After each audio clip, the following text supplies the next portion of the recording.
Ni wiki iliyopita tu Mheshimiwa Naibu Waziri Mkuu na Waziri wa Nishati Dr.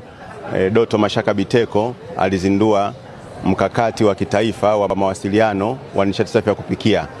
Na katika mkakati huo ulikuwa umelenga kwa ajili ya kuanza rasmi kampeni ya kutoa elimu kwa wananchi, kutoa elimu kwa watu wa aina mbalimbali matumizi ya nishati safi ya kupikia. Kwa hiyo leo hapa serikali kupitia Wizara ya Nishati tumekuja sasa rasmi kuzindua huo mkakati wa matumizi ya nishati safi ya kupikia kwa kutumia umeme. Kumekuwa na juhudi mbalimbali zinazofanywa na serikali, zinazofanywa na sekta binafsi, sekta za umma, lakini na makundi mbalimbali.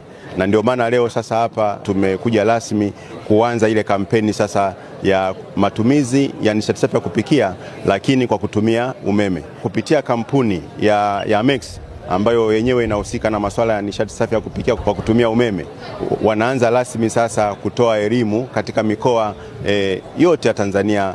Mnafahamu vizuri sana kwa sasa hivi nchi yetu ina umeme wa kutosha. Tumeshakamilisha bwawa la Mwalimu Nyerere ambalo takriban linaenda kuzalisha megawati 2115 na umeme uliopo sasa hivi nchini upo takriban megawati 4031 na tayari tumeshapeleka umeme katika vijiji vyote Tanzania 12318, lakini pia tuna mpango kupeleka sasa, tunaendelea na mpango kupeleka umeme katika vitongoji vyote ambavyo havijapatiwa umeme, viko 1030 kwa sasa hivi.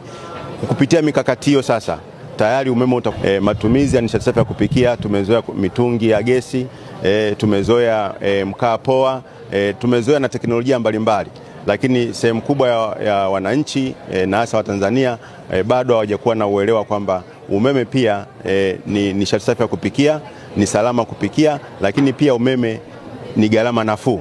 Sasa katika kuhakikisha kwamba tunaenda kutoa hiyo elimu kwa wananchi mbalimbali Tanzania nzima, basi leo sasa tumezindua huu mpango maalum wa kwenda kutoa elimu kwa Watanzania wote kwamba nishati safi ya kupikia kwa umeme inawezekana. Tume ya Madini ina furaha kualika wadau wote wa sekta ya madini ikiwa ni pamoja na makampuni ya uchimbaji, watoa huduma na wafanyabiashara wa madini kushiriki katika jukwaa la 4 la utekelezaji wa ushirikishwaji wa Tanzania katika sekta ya madini LCCF 2025. Jukwaa hilo litafanyika katika ukumbi wa Malaika Beach Resort jijini Mwanza tarehe 16 mwaka 2025 mpaka tarehe 18 Juni mwaka 2025.